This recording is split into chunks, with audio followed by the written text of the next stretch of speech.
O tema agora é mercado de trabalho. Vamos falar com o Vitor Pagani, supervisor do escritório do DIEESE em São Paulo, a quem eu dou meu bom dia. Prazer falar contigo, é a primeira vez que a gente se encontra por aqui, Vitor.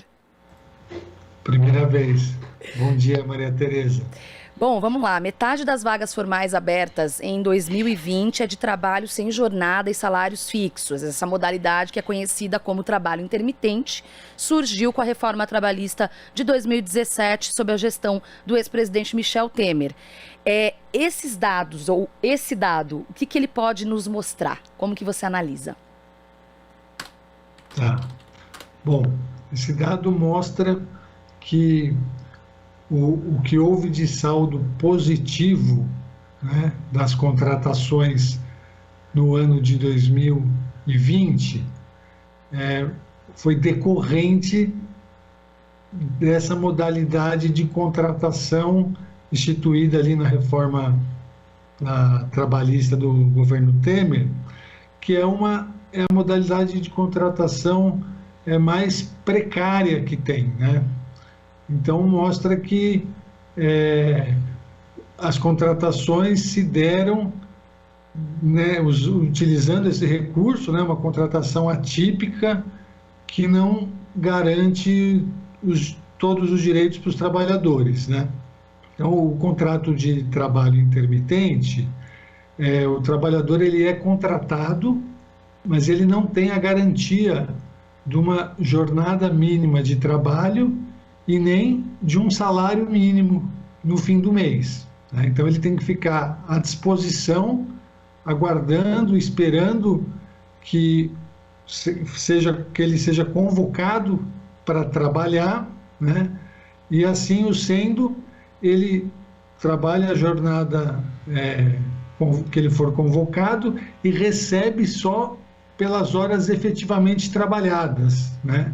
Então, ele não tem a segurança de começar o mês sabendo quanto que ele vai receber no fim do mês, né? Esse é o grande problema. E a gente tem, olhando os dados, muitas vezes o trabalhador passa o mês inteiro sem ser convocado para executar serviço nenhum e não recebe nada, né? Ou então, ao longo de um mês, ele é convocado para trabalhar apenas poucas horas e recebe um valor inferior ao salário mínimo. E quando a remuneração do mês é menor do que o salário mínimo, esse tempo que ele está contratado não é contado para fins de aposentadoria, né? Então, é uma contratação que a gente diz que foi uma forma de legalizar as relações fraudulentas de trabalho que existiam antes, né, da reforma trabalhista. Então, ela é muito próxima das relações informais de trabalho, né?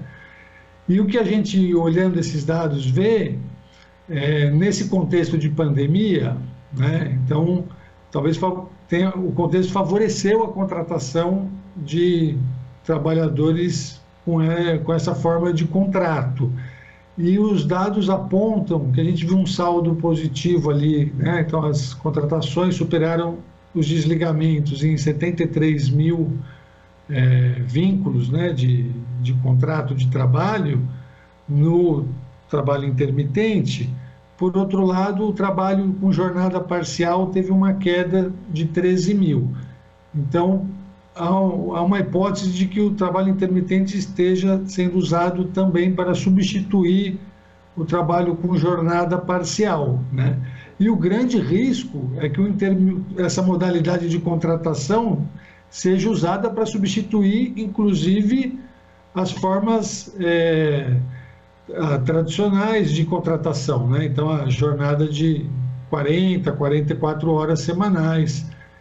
E aí seria um processo de precarização das relações de trabalho, né?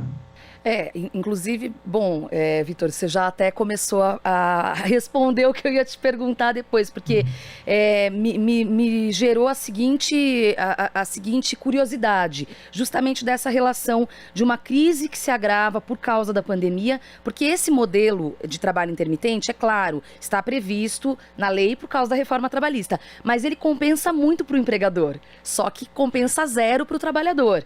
E aí é justamente isso, nessa fase em que está todo mundo sem dinheiro, por assim dizer, o sujeito aproveita da lei, né, da legislação para fazer esse tipo de contratação. Eu queria saber sobre os setores. Quais os setores no ano passado que mais contrataram ou se utilizaram desse artifício aí da lei trabalhista? Tá. O setor que mais utilizou foi o de serviços, né? Mas houve um crescimento também no setor da indústria, né? Então, o de serviço, a gente até, com a natureza, né, da atividade, e agora com a pandemia, essa questão da quarentena, da flexibilização da quarentena, da volta às restrições para o funcionamento de algumas atividades, podem ter favorecido a contratação dessa forma, né? Já o setor da indústria aí seriam para algumas ocupações mais específicas, né? A gente tem visto isso nas áreas de manutenção e em algumas outras áreas também, né? Agora, você falou que é uma forma de contratação que reduz custo, né, para os empregadores, para as empresas, e reduz o custo fixo e transforma ele em custo variável, né? Está previsto na lei, porém é importante dizer, Maria Tereza, que ainda o Supremo está julgando a constitucionalidade dessa lei, dessa forma de contratação. Então o julgamento está em andamento. Já acho que 3 ministros votaram, o relator votou pela inconstitucionalidade e 2 outros ministros votaram pela constitucionalidade. E aí acho que o principal problema é essa instabilidade, né, essa insegurança, vulnerabilidade que o trabalhador fica, porque ele não sabe, ele está contratado, mas ele não sabe se ele vai ter alguma remuneração, né? Sim. E essa questão da contribuição previdenciária, porque se ele não tiver uma remuneração superior a um salário mínimo, essa contribuição que é descontada, ela não conta como tempo de contribuição para fins de aposentadoria, né? Então, isso gera uma insegurança presente e futura também, né? Sim. Sem dúvida, inclusive eu não sabia dessa informação, Vitor, e eu fiquei chocada, porque quer dizer, é realmente a legalização da precarização. Sobre essa ação no STF, caso julgue inconstitucional, o que acontece? Aí passa a ser, portanto, ilegal esse tipo de forma de contratação, ou há alguma necessidade de outra mobilização, de um projeto de lei que tenha que passar no Congresso? O que acontece? Ou o que pode acontecer, melhor dizendo?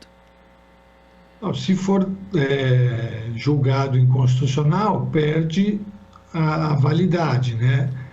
E aí podem ser apresentadas outras leis, né, para regulamentar essa forma. Aí não seria da mesma forma, né? Teria que ter garantidos mais direitos de forma para que isso não contraria a nossa Constituição Federal, né? Então isso está ali em disputa no Judiciário, né, no Supremo Tribunal Federal. Uhum.